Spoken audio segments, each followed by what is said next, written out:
a number of different recordings, and you will have to answer questions on what you hear. There will be time for you to read the instructions and questions, and you will have a chance to check your work. All the recordings will be played once only. The test is in 4 parts. At the end of the test, you will be given 10 minutes to transfer your answers to an answer sheet. Now turn to part 1. You will hear a new student, Tom, talking to a student representative called Rachel about university clubs. You now have 30 seconds to read questions 1 to 4.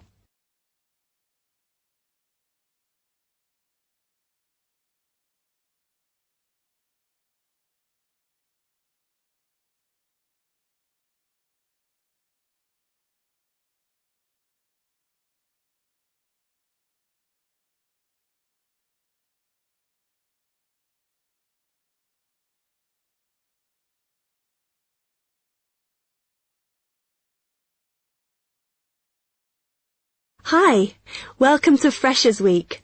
I'm Rachel. Can I help you? Oh, hi. Yes, I was hoping to find out about some clubs I could join. Well, all the club stands are here in this hall. What were you interested in? Not sure. I wanted to do something where I could meet people.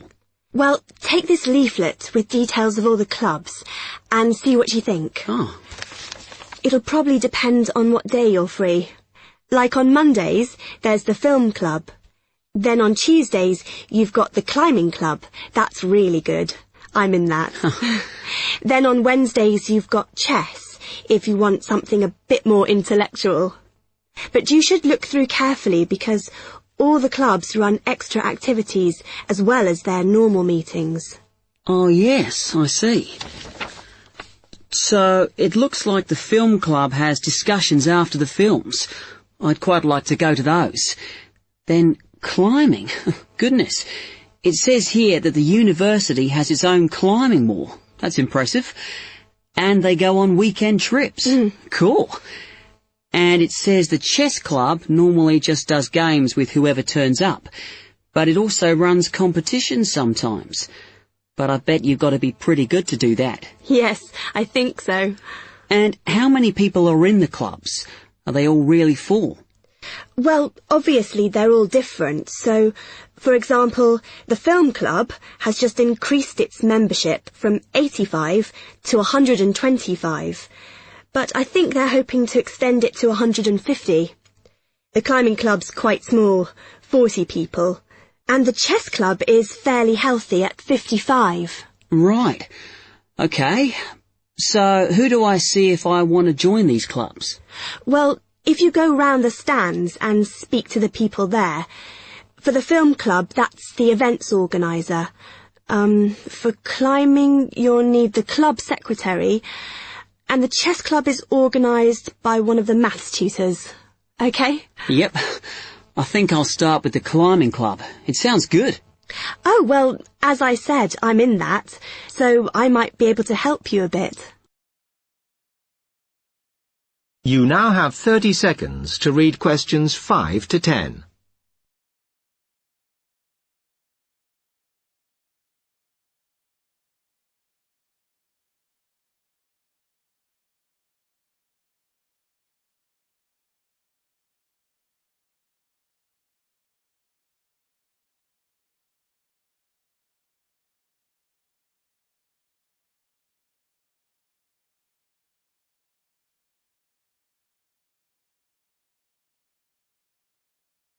Okay.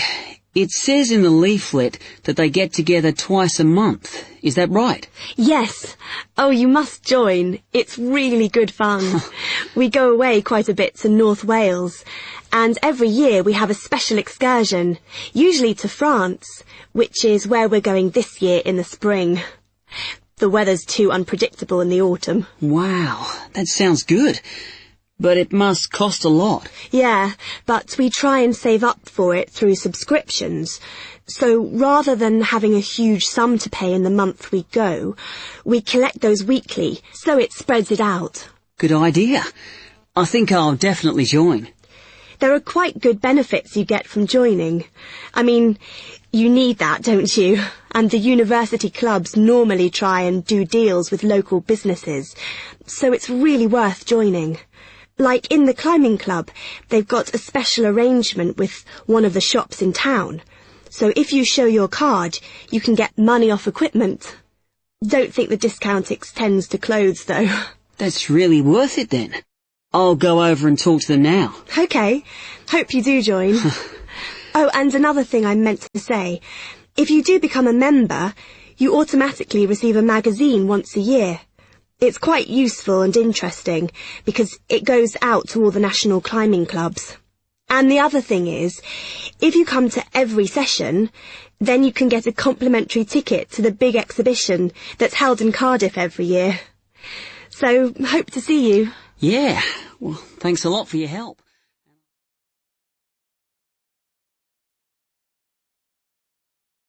That is the end of Part 1. You now have 1 minute to check your answers to Part 1.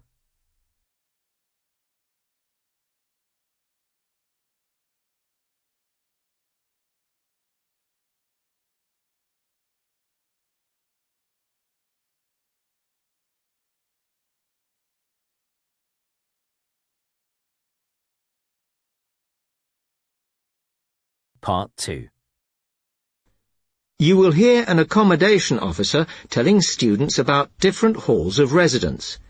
You now have 30 seconds to read questions 11 to 15.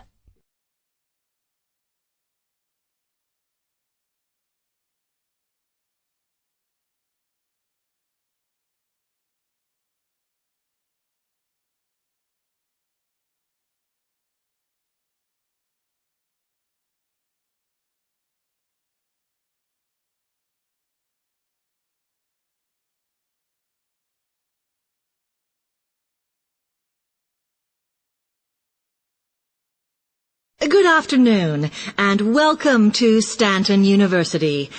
I'm here to tell you about the various halls of residence we have available, should you choose to come here. We aim to offer accommodation in halls to all first-year students, and you'll find there's a good variety to choose from. First of all, there's Brown Hall, which, as you'll see, is not the most modern of buildings, but it is very popular with some students. It's got a good sense of community, some nice refurbished kitchens, and unlike the other halls, it has recently had a gym built in its basement. Another option is Blake Residence, which is built like a large house, and so everybody cooks and eats together. It has its own sectioned-off bit of private garden, and is even more peaceful because this is an all-girls residence. Although, of course, boys are allowed to visit the hall, and I understand frequently take part in cooking dinner. The largest hall we have is Queen's Building, and this has been upgraded recently. The original parking area has been built on so that the hall now has a large common room, and each bedroom now has its own shower room, which many students regard as a real bonus. A further option is the Parkway Flats, which won an award for design in its day. And this building now has a preservation order on it. This has meant that only a limited amount could be done to upgrade it, and the surrounding area is important, so parking is not permitted around the flats. However, the flats do have many extra facilities, such as a special computer room, a small library, and a self-service restaurant. The cost of breakfast, lunch, and dinner is covered in the fees for this hall, so it does look a bit more expensive. The last residence we can offer you is Temple Rise, which again is slightly more expensive than other halls as the rooms are larger. This has got very lovely views across to the coast, and this more than compensates for the fact that bathrooms here are shared between 6 students. However, the hall has domestic staff who clean the rooms once a week, so this is perhaps an attractive option for the messier amongst you. You now have 30 seconds to read questions 16 to 20.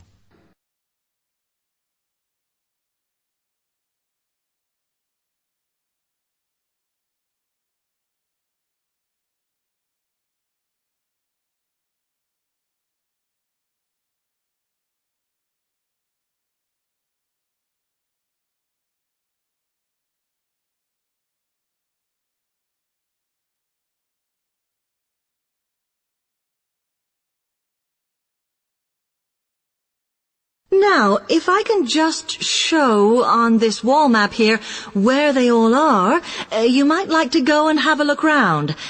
If you come into the main university entrance, at the first junction, you'll find that Brown Hall is on the corner opposite the theatre.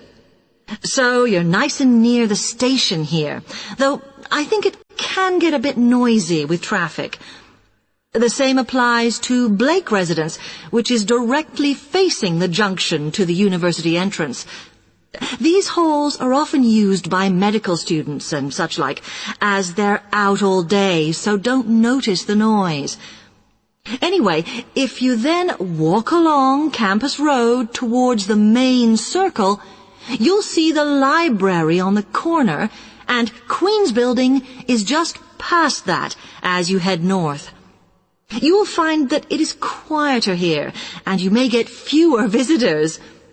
By the way, the circle is quite a feature of the campus, as it's set into the hills and has a brand new sports center in the middle. It's worth going to look around it. Now, the Parkway Flats are on the opposite corner to the library, facing the circle, as you head towards the main buildings. The main buildings are only about a 5-minute walk from here, and places in these halls go quickly, so my advice is to reserve your place as soon as possible. Then Temple Rise is inside the circle, next to the sports center, but further from the main university buildings. Now, if you'd like to go off and physically look... That is the end of Part 2. You now have half a minute to check your answers to Part 2.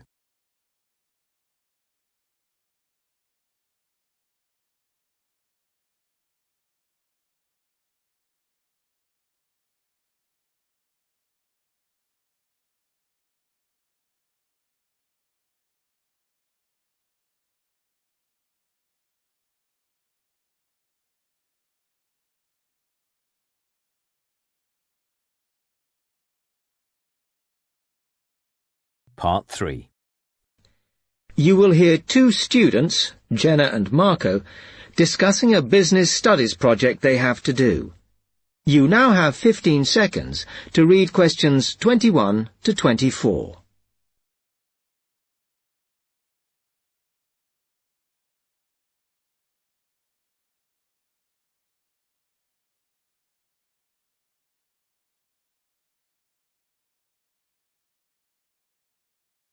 Come on, Marco. We've got to get on and sort out this project for Professor Buckley. Hang on. I want to make sure we've got all the information. Now, where are we? Well, today we need to sort out exactly what we're going to do and how we're going to divide the work up. Okay. How long have we got, by the way? The end of term is April 6th. And he said to hand it in on week 8, so that's March 25th at the latest, because the beginning of that week is the 21st, so not long. Right. Have you got the notes there? Yes.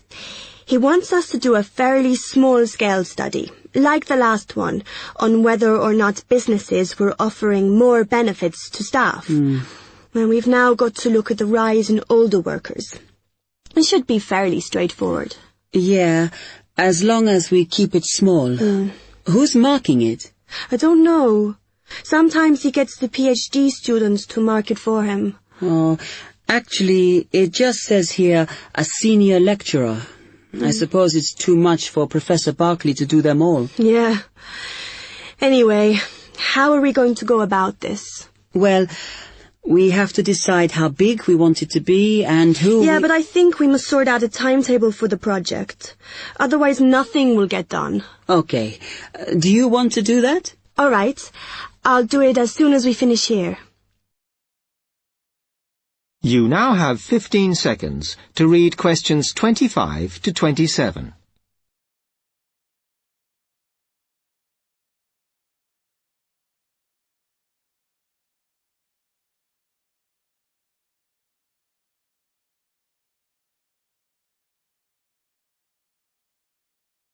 Okay.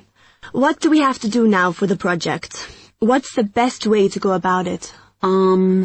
Well, Professor Carter suggested we set up a focus group to get some in-depth interviews, but I think that'll take a lot of time. Yeah, I agree. If we did a focus group, we'd have to spend time deciding who to include in it, and it's not necessary to do one anyway. Oh, fine. And if you agree, I think we should get in touch with the businesses on the list Professor Carter gave us and ask them if they're prepared to participate. Sounds good. Then we can go there, give them questionnaires, and collect them later. Exactly. Okay. Then, do we need to book one of those study rooms in the library so we can work together to input the data? Perhaps not, as I guess just one of us could just sort it out actually. Yes, that would be easier. A lot of what we're doing is qualitative, so it'll be writing up rather than statistics. No software for that, I'm afraid. And I think it would look better if we had actual shots of some of the staff, because we're citing appearance as a factor in employability, aren't we? Yeah, okay. I'll factor that all in when I sort everything out tonight. You now have 30 seconds to read questions 28 to 30.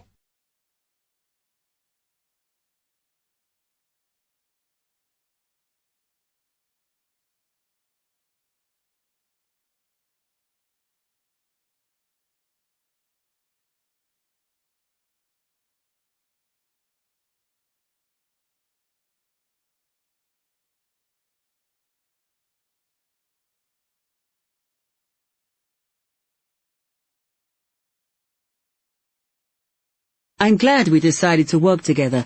I think it's going to work out well. Yes, well, given that we had to work in pairs on this project, I think we were right to choose each other. We complement each other academically, as we're each good at what the other isn't. In fact, we should have tried working together before. Yes.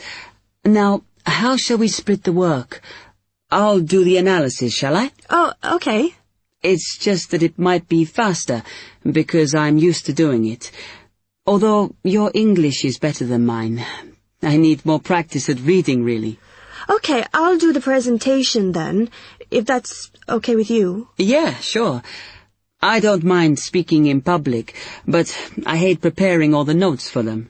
The thing is, the tutor said one person should do the whole presentation, and he said he expects me to do it because I haven't done one yet. No, that's fine. Now, let's see.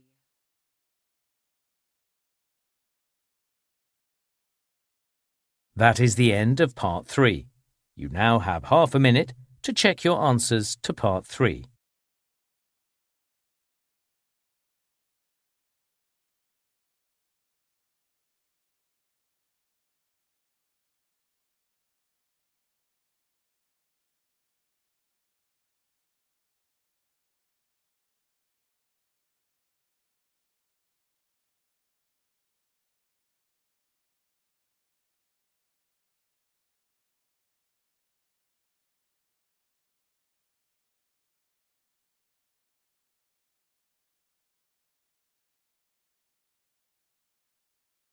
Listening, Part 4.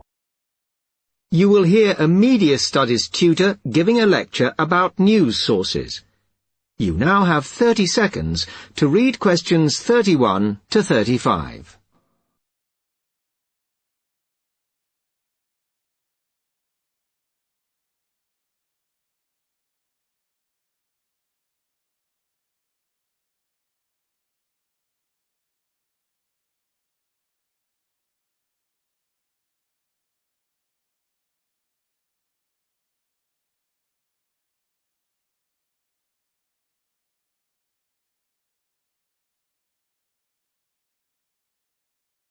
Okay, now many of you will have heard about the predicted death of newspapers, as people increasingly access the TV and the Internet for their news. Today, I want to look at the USA, which has very advanced news sources, to see if this is actually true. In the USA, the main news sources without doubt are TV, the Internet, and the press. That is, traditional newspapers. And although they are each surviving and growing, they are also changing.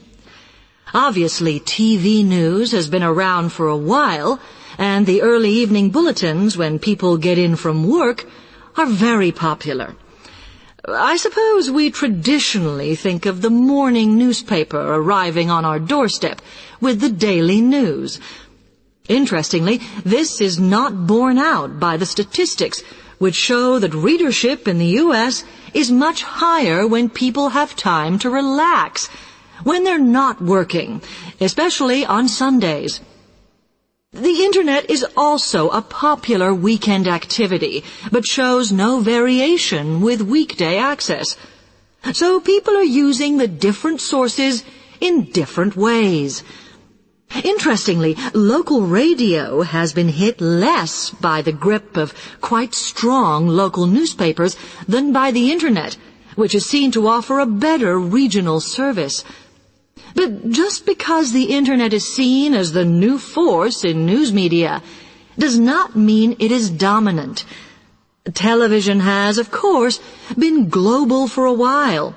But now technological changes, which have fueled the rise of online news, have also allowed newspapers to print and distribute editions across the world.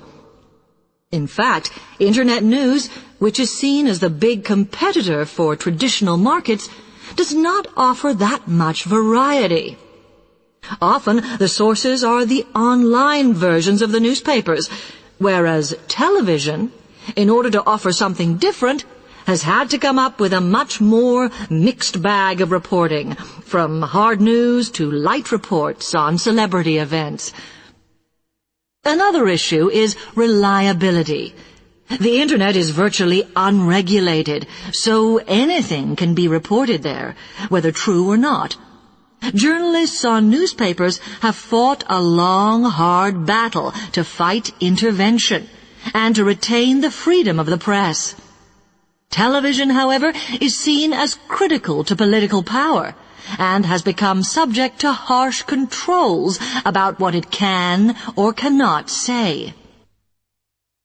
You now have 30 seconds to read questions 36 to 40.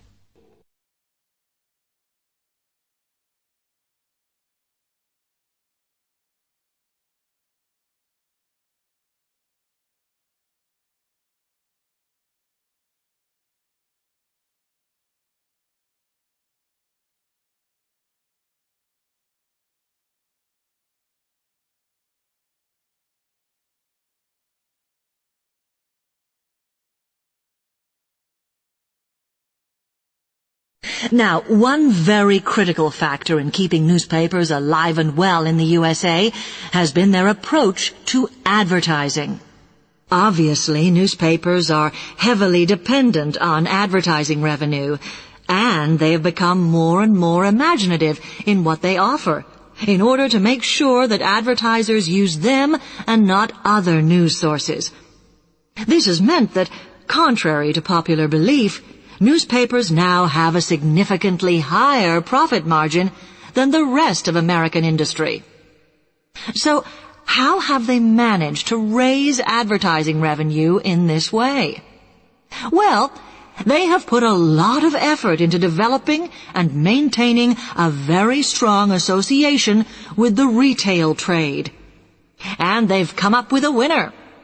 A critical tool in their sales plan has been suggesting that the adverts they run can have vouchers. This has been enormously effective because they have found that not only do more people buy the paper to get the discounts, but also that this inevitably means much higher sales for the clients who advertised. As well as doing this, the newspapers have also introduced aggressive sales campaigns over the last few years. This has resulted in a significant and continuing rise in the number of advertisers prepared to pay the extra for full-page ads. So, what I would like to move on to...